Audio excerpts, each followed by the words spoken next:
So, yeah, I didn't really mention in the last video, I guess I should clear it up, that the whole point of these videos is to get my thoughts in order for writing a book, something I've wanted to do for a very long time now. And yeah, writing, when you decide to write a book like this, it requires a lot of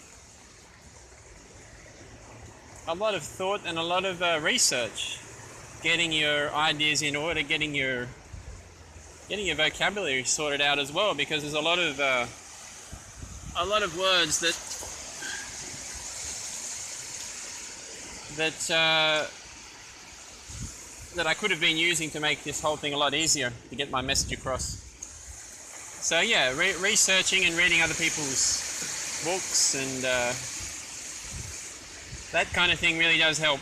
It seems like a long time has passed since I made that video, when I was only just first starting to get my ideas in order for writing the book which I have in mind.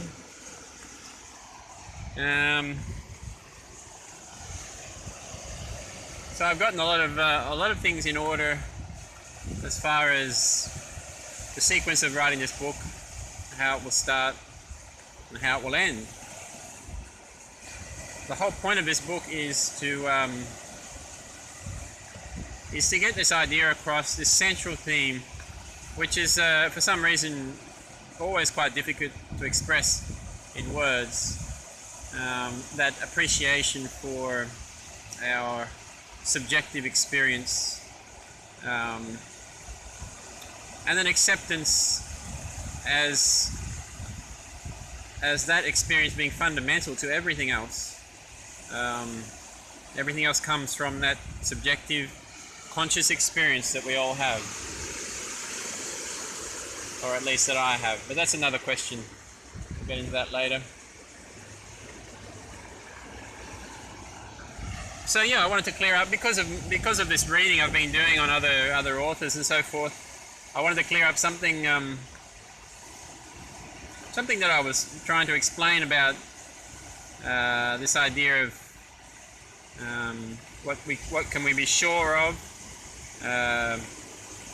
and my hesitance to accept that the final end point of all this is the self, because to me it doesn't make sense, that you've got the self having an experience, and out there is some material world providing that experience for the self. So to me, that doesn't really cut it for getting as far back as possible with what we can truly be sure of.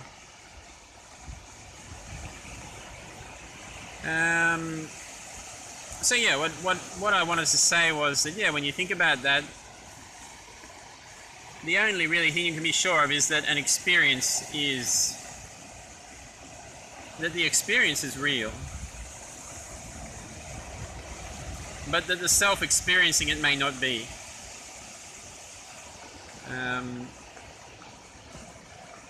And yeah, what I realized is that probably the best way to label that, whatever that is, that experience, that central core thing that is fundamental to everything, that from everything else comes, all ideas and material world, and beyond that, the spiritual world. The best way to label it is simply as consciousness, because it's the best word really to use for that understanding of what that is. I guess one of the major things that I've decided to include in this book, because when you write a book you really do have to pan it out with extra stuff, otherwise it's just a boring little couple of sentences that, yeah, people will read and not necessarily take on board. So you really need to lead people up to the point of what you're trying to say. And what I've decided to include is a very brief history of religious thought and belief, spiritual belief, and how that led into a belief exclusively to the material world.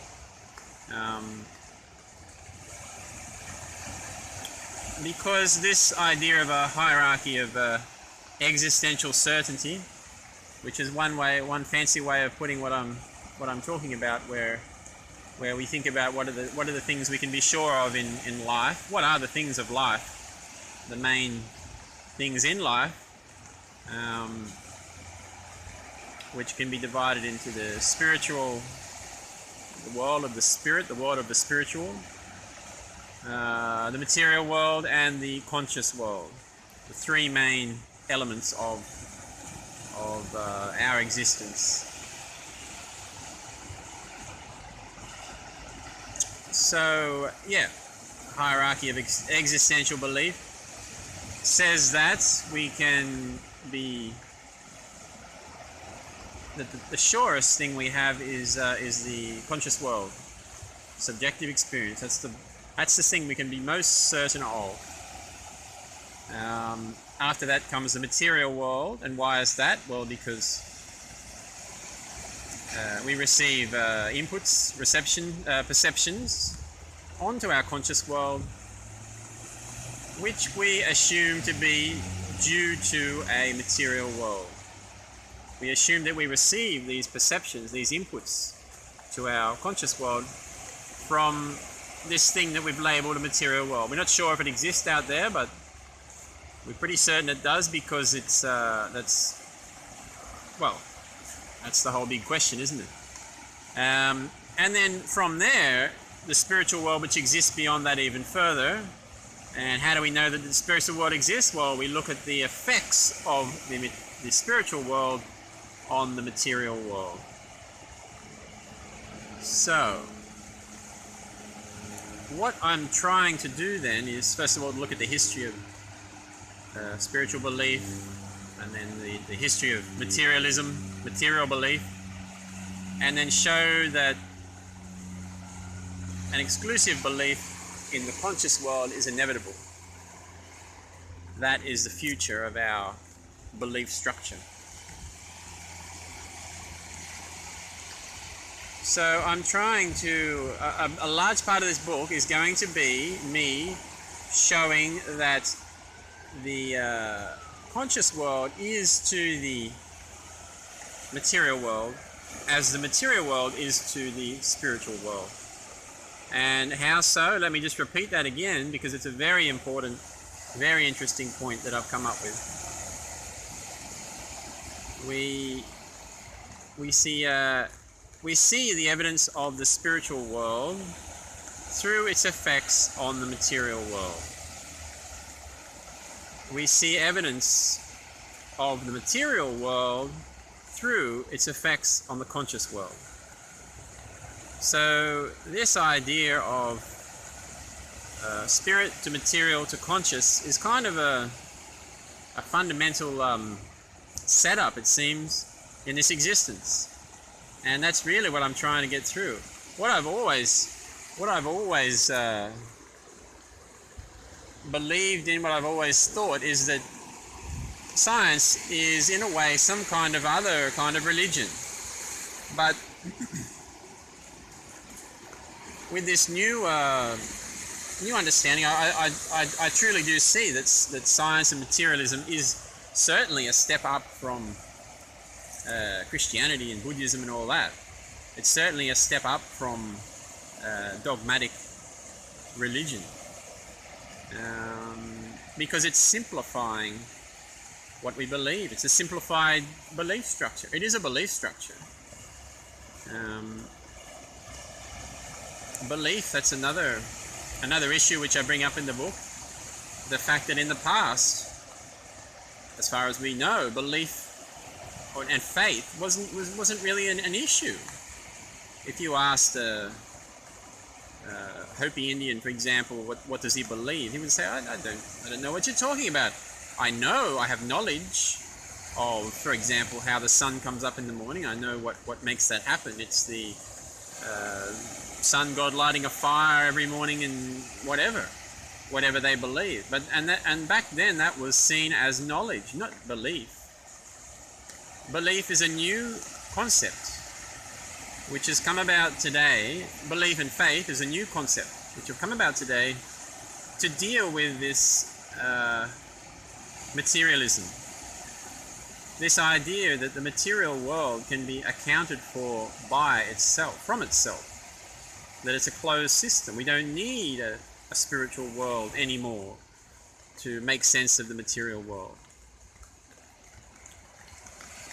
So what I plan on to do in the book is to push that even further and to say, well, perhaps in the future then we won't need a material world anymore to explain these perceptions we have. We won't need a material world. We'll have all that we need to explain these perceptions, what seem to be perceptions, these inputs onto our consciousness. We have all that we need to explain these inputs within the conscious world itself.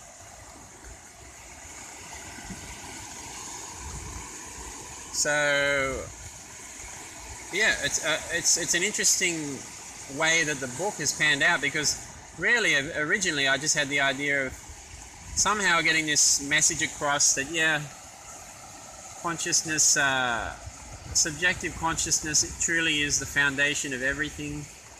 It's all that we can ever be sure of, and thus let's focus in on that.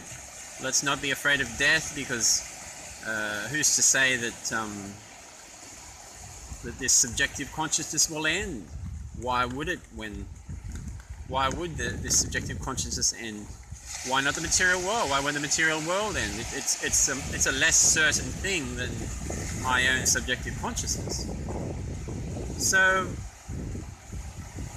yeah, that was originally more or less what I had in mind of just writing about that. But realistically, I've had to come up with an idea of appealing to the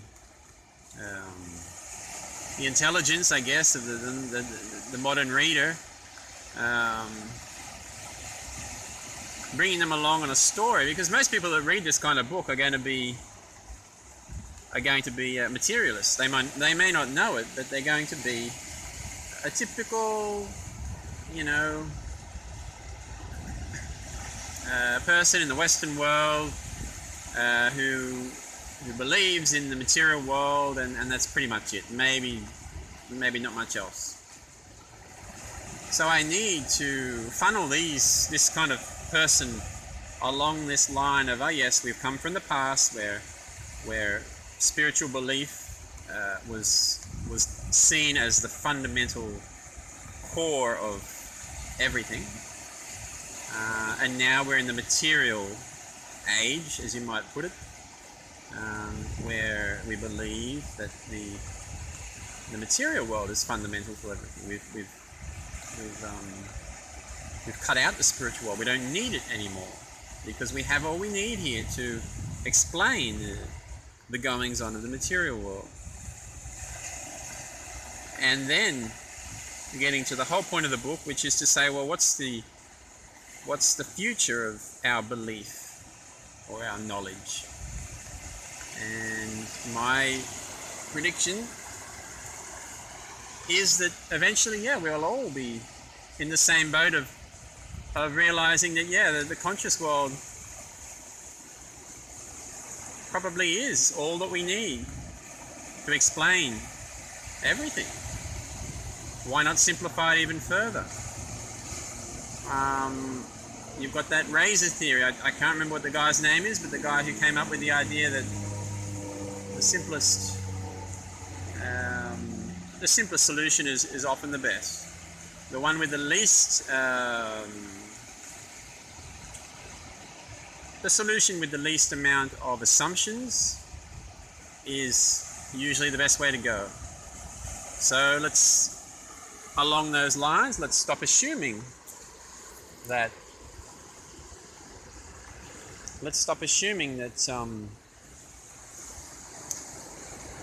Let's stop assuming that there's a material world out there, because we won't need that forever. We will have all we need within the conscious world